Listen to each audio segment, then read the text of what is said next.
TYV अर्थशास्त्र जनरलच्या सर्व विद्यार्थ्यांचं स्वागत. विद्यार्थी मित्रो, अर्थशास्त्र जनरल 3 अंतर्गत इकॉनॉमिक डेव्हलपमेंट अँड प्लॅनिंग असा पेपर आपल्याला असून या पेपरच्या सिलेबस संदर्भात चर्चा करूया. मी डॉक्टर एस.एन. पगार, अर्थशास्त्र विभाग प्रमुख, या पेपरच्या संदर्भात विशेषतः या पेपरच्या सिलेबस संदर्भात आपणास मार्गदर्शन करीत आहे. विद्यार्थी मित्रो, TYBA इकॉनॉमिक्स जनरल पेपर 3 अंतर्गत टॉपिक 1 आणि टॉपिक 2 पुढील प्रमाणे आहेत. Topic 1 economic development and growth किंवा आर्थिक विकास आणि वृद्धी असं या टॉपिकचं टायटल आहे. त्याअंतर्गत म्हणजेच 1.1 meaning of economic development and growth, याचा अर्थ आर्थिक विकास आणि आर्थिक वृद्धी म्हणजे नेमकं काय याविषयी आपल्याला अभ्यास करायचा आहे. 1.2 इंडिकेटर्स ऑफ इकॉनॉमिक ग्रोथ किंवा आर्थिक वृद्धीचे निर्देशक कोणते आहेत ते आपल्याला माहिती करून घ्यायचे आहेत.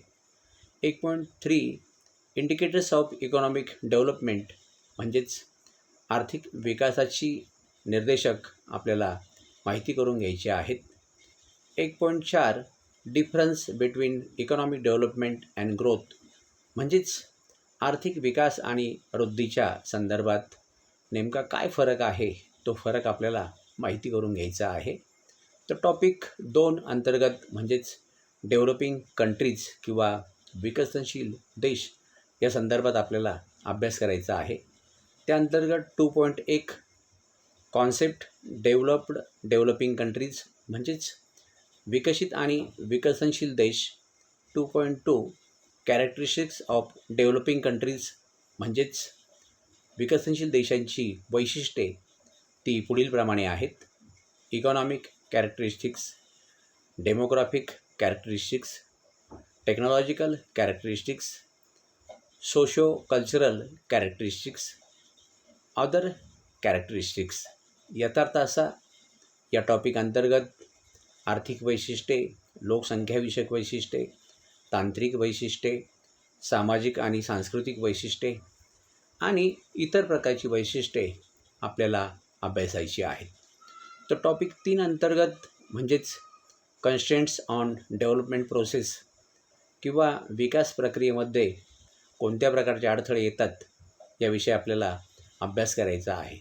3.1 अंतर्गत व्हिशियस सर्कल ऑफ पॉवर्टी किंवा दारिद्र्याचं दुष्टचक्र म्हणजे काय याविषयी आपल्याला अभ्यास करायचा आहे.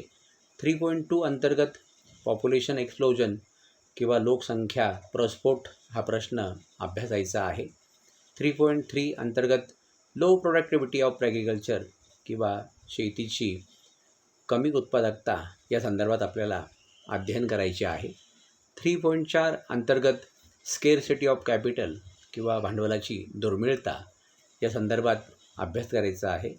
तर 3.5 अंतर्गत इनॲप्रोप्रिएट टेक्नॉलॉजी किंवा अयोग्य तंत्रज्ञान याविषयी अभ्यास करायचा आहे.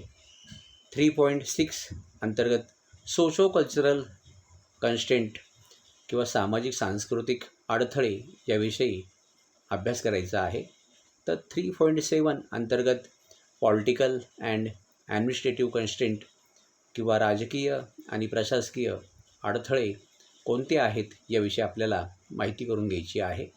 तर 3.8 अंतर्गत एक्सटर्नल बॉटलनेक किंवा बाह्य प्रकारचे अडथळे कोणते आहेत याविषयी अध्ययन करायचे आहे. तर टॉपिक क्रमांक 4 म्हणजेच थेरीज ऑफ इकॉनॉमिक डेव्हलपमेंट किंवा आर्थिक विकासाचे सिद्धांत या अंतर्गत पहिला सिद्धांत म्हणजेच 4.1 अंतर्गत क्लासिकल थेरीज किंवा सनातनवादी सिद्धांत. त्याअंतर्गत Adam Smith, Ricardo and Malthus या अर्थशास्त्रज्ञांचे सिद्धांत माहिती करून घ्यायचे आहेत. 4.2 अंतर्गत Karl Marx theory of economic development किंवा कार्ल मार्क्स यांचा आर्थिक विकासाचा सिद्धांत अध्ययन करायचा आहे. तर 4.3 अंतर्गत शुम्पिटेरियन थेरी ऑफ इकॉनॉमिक डेव्हलपमेंट किंवा शुम्पिटरचा आर्थिक विकासाचा सिद्धांत आपल्याला अभ्यासायचा आहे. तर पहिल्या सत्रात आपल्याला वरीलप्रमाणे 4 टॉपिक आहेत. तर द्वितीय सत्रात म्हणजेच सेक्शन 2 अंतर्गत टॉपिक क्रमांक 5 अंतर्गत ॲप्रोचेस टू इकॉनॉमिक डेव्हलपमेंट किंवा आर्थिक विकास संदर्भातले दृष्टिकोन कोणते आहेत ते आपल्याला अभ्यासायचे आहेत. त्यात पहिला जो ॲप्रोच आहे बिग पुश थेरी किंवा मोठा धक्का सिद्धांत हा आपल्याला माहिती करून घ्यायचा आहे. तर 5.2 अंतर्गत बॅलन्स्ड ग्रोथ किंवा संतुलित वृद्धी, 5.3 अंतर्गत इम्बॅलन्स ग्रोथ असंतुलित वृद्धी अशा संकल्पना आपल्याला तपशिलात अभ्यासायच्या आहेत.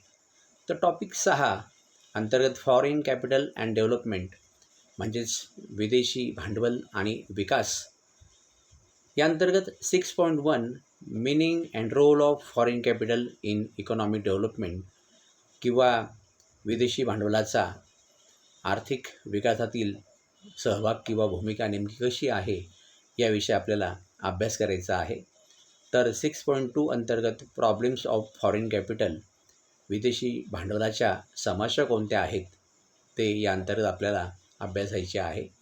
तर 6.3 अंतर्गत प्रायव्हेट फॉरेन इन्व्हेस्टमेंट किंवा खाजगी विदेशी भांडवल, त्याचे प्रकार, त्याची भूमिका आपल्याला या अंतर्गत अभ्यासायची आहे. तर 6.4 अंतर्गत पब्लिक फॉरेन इन्व्हेस्टमेंट किंवा सार्वजनिक विदेशी भांडवल आणि त्याचे प्रकार आपल्याला या अंतर्गत अभ्यासायचे आहेत. तर 6.5 अंतर्गत फॉरेन एड किंवा विदेशी सहाय्य, टाईड अँड अनटाईड या संदर्भात आपल्याला अधिक माहिती करून घ्यायची आहे.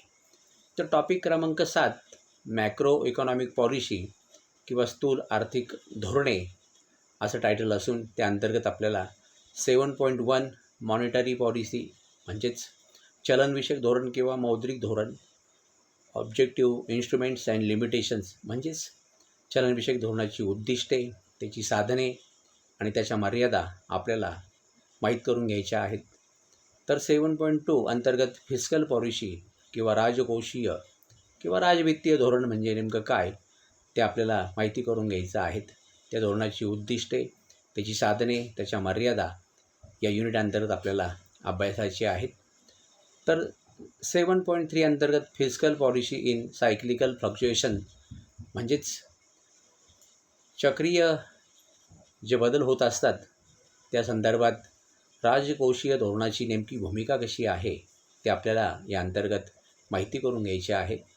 तर टॉपिक क्रमांक 8मध्ये म्हणजेच इकॉनॉमिक प्लॅनिंग अंतर्गत 8.1 मीनिंग अँड डेफिनेशन, याचा अर्थ, नियोजनाचा अर्थ, त्याची व्याख्या माहिती करून घ्यायची आहे. तर 8.2 अंतर्गत नीड ऑफ प्लॅनिंग किंवा आर्थिक नियोजनाची गरज का निर्माण होते याविषयी अभ्यास करायचा आहे. 8.3 अंतर्गत ऑब्जेक्टिव्ह ऑफ इकॉनॉमिक प्लॅनिंग म्हणजेच आर्थिक नियोजनाची उद्दिष्टे कोणती असतात, इकॉनॉमिक, सोशल अँड पॉलिटिकल अशा प्रकारची उद्दिष्टे आपल्याला दिसून येतात. 8.4 अंतर्गत इन्क्लुसिव्ह ग्रोथ ॲप्रोच किंवा सर्वंकष वृद्धी दृष्टिकोन आपल्याला अभ्यासायचा आहे की जो 11व्या पंचवार्षिक योजनेच्या निमित्ताने आपल्याला अनुभवास आलेला आहे.